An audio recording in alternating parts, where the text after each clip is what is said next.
Today I'm reacting to your watches that you have posted on the best subreddit in the world about watches. Should I just dive deep into Nico hate or shall we leave that to later in the video? I'm sure we'll come across it. We'll come across it. The watch game of these Hong Kong grandpas and grandmas are strong. Let me see. Oh, Tudor, lovely. Is that the smiley? Vintage Rolex. Lovely. 31 mil, no bothers on. Another guy wearing a Rolex. A vintage sub. Or Sea Dweller actually. Lovely. Or sub, I couldn't see it. Holy f***. Oh, that's fake. That was fake. 1 second. That's fake. That doesn't look legit. That watch doesn't look legit. No, it doesn't look legit. But I mean, it's Hong Kong is part of China, so there you go. Cartier Santos. Lovely. Lovely jubbly. Grandma's reading a Rolex. Lovely jubbly. They just. Gal is waiting. Panerai. Well, that's not a strong watch game. That's a pathetic watch game. That's a fake Daytona. What the f*** is going wearing a Rolex Daytona? There's fake watches in this video. Ha ha, legend. Ah, fake watch. Who made this thing? Wrist eater. F*** off. At least do real watches, you kid. I'm a submarine, I'm a scuba diver, and I got the chance to dive out of my submarine. Please ignore the dive computer on my wrist. That renders my 10K watch completely useless. I don't really get it. I love this photo though. I don't really get it, but I love this photo. It's class. I think he's saying that his computer basically does all his Submariner does and more. Yeah. So he may as well not be wearing the Submariner. Yeah, but like you don't, back in the day it was a tool watch. Today it's just a flex watch. But we knew that, but I like the photo. I think it's class. I found this. Is it worth anything? What is this for bullshit? It's a f***ing bullshit. Let's move on. There's only a handful of these watches in the world. It's a Patek Philippe 1518. He didn't find that. That is someone else's watch. F*** you. Negative karma. How do I give him negative karma? For lying. Negative karma. Thinking of adding a Cartier tank and finish there. Well, first of all, you'll never finish. Watches is an addiction that you will never finish. It's the same as me quit smoking. It doesn't work. And next to that, add a Cartier tank. I prefer a Jaeger LeCoultre Reverso with a wee bit of function. I prefer that, to be honest. You have a chronograph, you have a GMT, two incredibly functional watches, GMT being probably the best movement ever created. I would actually say you would need a dress watch, and a Cartier tank would be a good dress watch. Both Meta certified and no AD games for either. I don't buy watches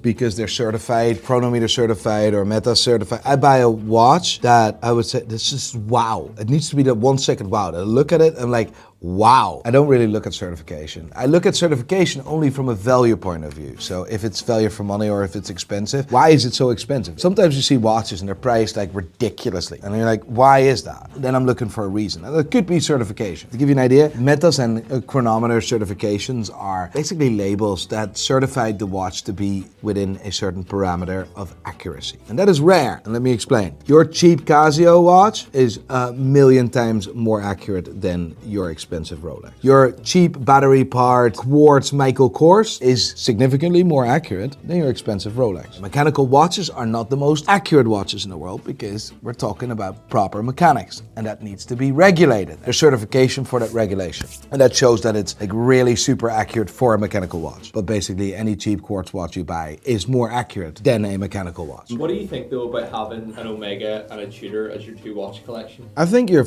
perfect. I think there's people out there that aspire to have a nice watch and this is their end goal, and I think it's class. Speedmaster is one of the most beautiful chronographs ever created. I love the new white dial. I love it. And Tudor is just a class watch. You can never go wrong. Like maybe I like vintage watches too much. You have an old soul. They're just so much nicer. Yeah, back in the day they made nicer watches, yeah. I feel that the watch industry is like committing suicide at the moment. IWC for sure is committing suicide. It's insane what they're doing. It's just like, what the f***?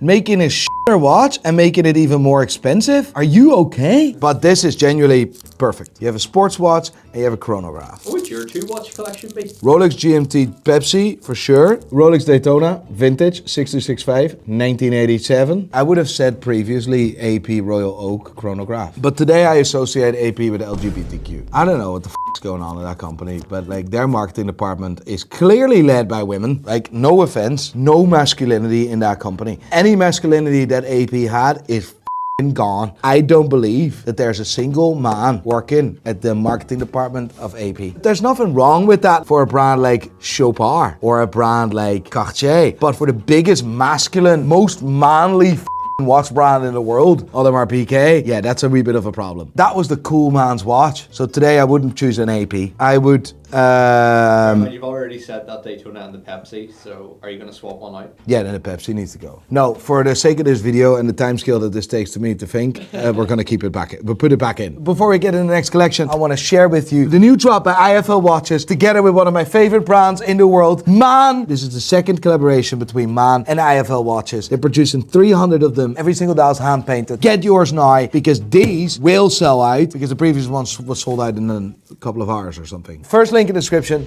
now. Just completed my 5 watch collection. I wanted to share the final stage. Let me know your thoughts. Went from 15 to 5, selling down just the Speedy and the Mark 10? The Mark 10. 20? Oh, Mark 20. Ah, now I see. Yeah, sorry, I'm not very good at Roman. So. And then added a sub. Reverso, GMT, smaller collection with function. Let's see. Pepsi, perfect watch. Speedmaster, perfect watch. Submariner, perfect watch. The IWC Mark 20. Mate, I would say you're missing a gold dress watch. Other than that, perfect watch collection. Well done on your collection. I'm liking this. I'm rating this up. Is the Cartier tank too small for my 8-inch wrist? Does it hurt my street credibility? I'm a full-time Mexican gang member. Yeah, that's pretty gay. Now, listen, I like the tank, but not for a Mexican gang member. If you want to be the tough guy, be the tough guy. But that doesn't suit that tattoo. Like, it needs to have, no. What do you think? Yeah, I think you need clean wrists. Clean wrist for that. And if anyone with a tattoo is now offended, we're going to start up the LGBT Q for tattoo people. I don't think it's Cartier tank that's too small for your wrist. This doesn't suit, no. And I don't like the strap on it either. Yeah, it's like you're sort of going for 2 different vibes here. Yeah, I love the fact that he bought one. No, actually not. Just shut up. Buy a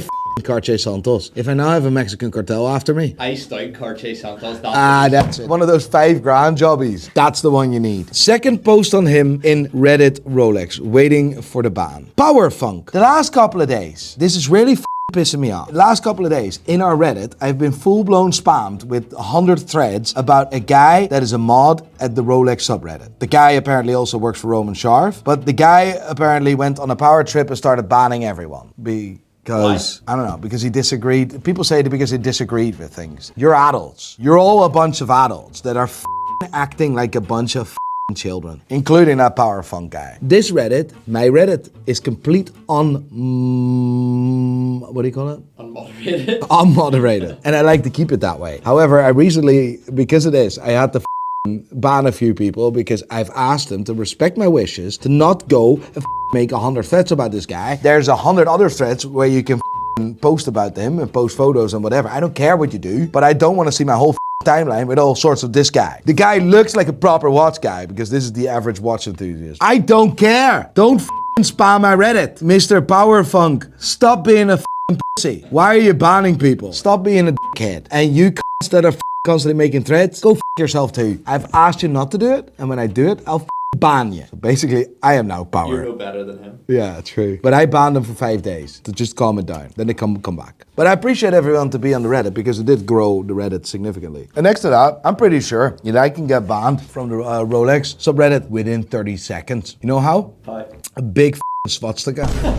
It's not an achievement to get banned somewhere. It's easy. What is an achievement is when you do it with your own name and be a daddy. Change your username and your profile pic. Be a real man, you pussies. But to be fair, I do appreciate you being here. But don't spam my subreddit now. Pride and Pinion for all your watches. I want to buy your watch. I want to sell your watch. We're authorized dealers of several brands. We sell Rolex, Patek Philippe, Richard Mille. Go to the website now. And we just added Hamilton to our dealership. Go now. What is my collection missing? Well, what do you think is missing, Johnny? A bit of color. No. What else is missing, you think? Rolex. Exactly, but let me explain. When you buy a Crown Seiko, you're always against Rolex, right? It's a fact. And this guy shows it in 2 watches. Instead of buying a Rolex Daytona, he went for the Zenith, which is the identical copy of a Daytona. Well, it's not a copy because actually the Rolex Daytona started with Zenith. Long story, not gonna bore you with that right now. I love every single watch in that box. I think it's absolutely class. But you're asking me what it's missing? It's missing the king of the watch game. The Zenith El Primero became famous not because, well, they were the first ever integrated chronograph, but also because Rolex used it. And we wouldn't talk about Zenith the way we talk about Zenith today and their chronographs if it wasn't for Rolex. The Speedmaster, of course, won the battle against the Rolex Daytona. If there wasn't a battle, that watch wouldn't have been submitted to NASA anyway, so that would be gone. The steel integrated sports watch is based